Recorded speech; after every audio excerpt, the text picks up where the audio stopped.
here you are, face to face in this trashy bar.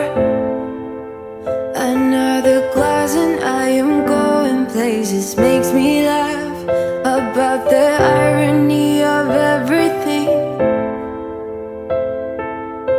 I like the way you're thinking. Oh hey, it's Wes, and today we are talking about an exciting new light from Colbor, the CL220R. So we're taking what worked before this, the Colbor CL220, and adding a splash of color. Not just a splash, all the colors. As usual, we're going to start with the build quality. And I think you can probably guess that there are not going to be any surprises here. Now, interestingly, I thought that they were going to use the chassis from either the CL220 or the CL330, which is a longer body, but this appears to be a shape somewhere in the middle. You'd think they would have just saved a buck and used the same thing. So obviously this needs to disperse just a little bit more heat than the 220, but not quite as much as the 330, and they designed its own chassis. Now, it does look exactly the same. We still have the same metal NATO rails on each side, and we have the same modular design. So on the side here, you see we could remove the umbrella holder if you'd like, which I like because I always remove it. I never use umbrellas, either softbox or just standard reflector. And if you want, you can even remove the light stand mount underneath here in case you want to mount these together, because you can take these and stick them using the NATO rail design all together in a big group if you want. Now, as mentioned before, this has the same handle. I love the handles on these. They are removable if you think it sticks out too far, but this is metal. It's got this great rubbery grip on the bottom here. And following that color scheme, you have a nice solid power jack on here, which is also screwed on, so it's serviceable, which is cool. Very standard run-of-the-mill power switch here. It's a USB port on the bottom. Not sure what that's used for. Haven't seen a firmware update yet. I'm going to turn this on here. Back here, we have a screen that the text can be a little bit small, but when you're adjusting, it jumps up in size, which is very nice. When you're reading it off axis, it does not look great. It's funny because it reverses polarity as you do that, but the contrast stays pretty good. But what I don't like about it is that it kind of faces up a bit, but for most lights, it would make more sense to face down because lights are generally up. And so if it's up on a stand, these knobs are in the way. I appreciate that we have two nice metallic knobs on here. They feel great in the hand. Hate it when lights cheap out on knobs and only put one. That's ridiculous in my books. And on the back we have several buttons. Oh no, we've gone into effects. They have a nice click to them. They light up when you're using them. Then if we come around to the bottom here, you'll see that we have some plastic dipped aluminum for the mount here. And if we dig in a little bit deeper and take this apart, we will see that this is a fairly rugged design. A lot of lights tend to have a subframe underneath with like a cosmetic outside, whereas this one, the outside is the frame, kind of like a Cybertruck. Actually, the Cybertruck didn't fully live up to that. There is a lighter subframe with a exterior frame that both work together. But anyway, I digress. What you see is what you get with this light. And as you can see on the front here, we have a glass diffuser because we got a bit of a crazy pattern going on for the COB to share both a CCT and an RGB. Now, that is an advantage for light quality, and we'll talk about that more a little bit later. Some RGB lights, when they work in CCT mode, they're just using the RGB to simulate CCT, and you end up with a lower CRI that way generally. So here we still have the high CRI, CCT, COB LED, oh boy. And we also have it surrounded with RGB. But that means that the 220 watts that this can use is not 220 watts for RGB, it's only for the CCT mode. In RGB, let's bring up some numbers here, we get to approximately 220 watts for our CCT mode, just white light, which is variable from 2700K to 6500K. But in our RGB mode, we top out at anywhere from 85 to 93 watts. That's still a lot of power.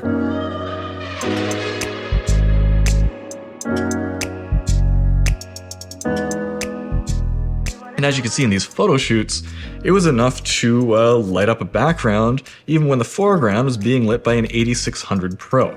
That's because it wasn't diffused though, it was just being shot directly at the wall with the stock reflector which focuses it a little bit. So yeah, that's still a lot of power, but don't think you're getting 220 watts of RGB power out of this because you won't. Now our downsides here, we have a plasticky screen on the back, and we have a plasticky Bowens mount on the front that's held in by surprisingly small screws. So those are our downsides, and also why I am giving this, as before, a 9 out of 10 for build quality. For the most part, we are tough as nails, but we have a couple compromises, which is fine because there's a decent price coming up here. Feature set. I've already talked about a few of the features, from the colors to the CCT. This is a very quiet light, which is nice. We have Bluetooth connectivity with a fairly simple app. Built-in Bowens mount, very important to me. The effects are nice. When you get into fire and candle effects, it has a nice nuance to it, whereas some are just like bap, bap, bap, off and on. This one has some brightness nuance.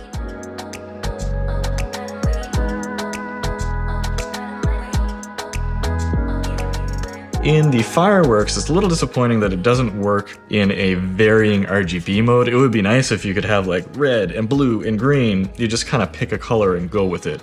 It'd be nice if they had like a full random spread, which would be cool.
There's no native external battery capability because we're operating at 48 volts. You could use the Aperture battery caddy to do that though. So overall, this is a very well-rounded feature set. I'm going to give this a 9.5 out of 10. Light quality. As I mentioned before, we can get a solid light quality out of this because it has two sets of COBs in here built into one basically. So we have a CRI of 96, TLCI of 97, which is still a tiny bit lower than its counterpart, the CL220, not R. But this does allow us to add magenta and green correction to that. So if, say, in the future, this COB drifts in color, which some of them do, they all do eventually, just over different periods of time, you can adjust that because of the RGB capability here. Still not quite up to the level of like the Amran 200XS, but we're kind of splitting hairs at that point. So I'm going to be giving this a 9 out of 10. I do have a colorimeter on the way, and I will be retroactively testing all of these to see if all of those claims are exactly accurate. Stick around for that, and I have another video surrounding that process coming out soon that I think you'll be pretty surprised. Usability. Again, we have lots of buttons, lots of knobs. Love to see it. We have the standardized XLR power jack. Love to see that. Bowens mount, fantastic. This plasticky lock on the side of the Bowens mount, I don't like it. Didn't like it on the old one, don't like it on this one. It is finicky and smooth and slippery, kind of annoying. NATO rail system, that's another bonus. Fantastic lockdown on this arm, very sturdy. However, You cannot bump this arm out like you can on some lights. Admittedly, this is a much more expensive light. 8600 Pro, I can take this arm and pull and reposition it, which is a fairly common function, which is nice, so that this arm can be wherever you want it to be. This arm is gigantic. It would be nice to be able to reposition it. Also, another note from the 8600 Pro, when I loosen this and then close the arm, this is very smooth to the body. It is smaller than the handle, whereas this one, when I bring the arm down, yeah, the handle is bigger on this, but this sticks out a lot. Look at all this extra space that's being wasted in here. Now maybe it's to keep me from pinching my hand on this handle, but having a repositionable handle or a slightly different handle design would mitigate that, but this thing sticks out so far when you put it in your bag. Whereas, again, with this one, nice and smooth. Now, it could be that they don't expect you to put it in your bag, because they give you this just gorgeous zip-up, padded, shoulder-strapped, and footed. I mean, it's a nice bag, but I appreciate it, but I'm just never gonna use it. When I go on a shoot, this is just gonna go in the bag with my light stands, my softbox, and everything else all together.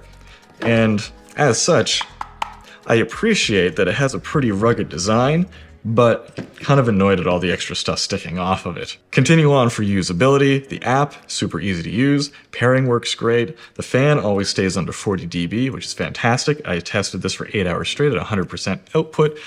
Never really had any issues. This isn't the cap from this light, but I do want to demonstrate. This light is a lefty-tighty, righty-loosey, which just shouldn't be. Stop making lights that do that. When you have a Bowens mount or anything, on should be a right-hand turn, and off should be left-hand turn. This is the opposite of that. That drives me crazy when everyone does that.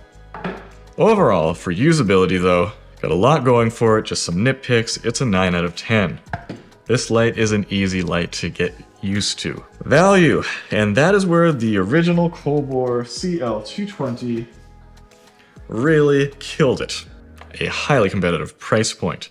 Now, the 220R comes in at $400. Let's compare to some other colored lights. We have the Amaran 150C, which is a true RGB light. I don't think it has a CCT COB on it.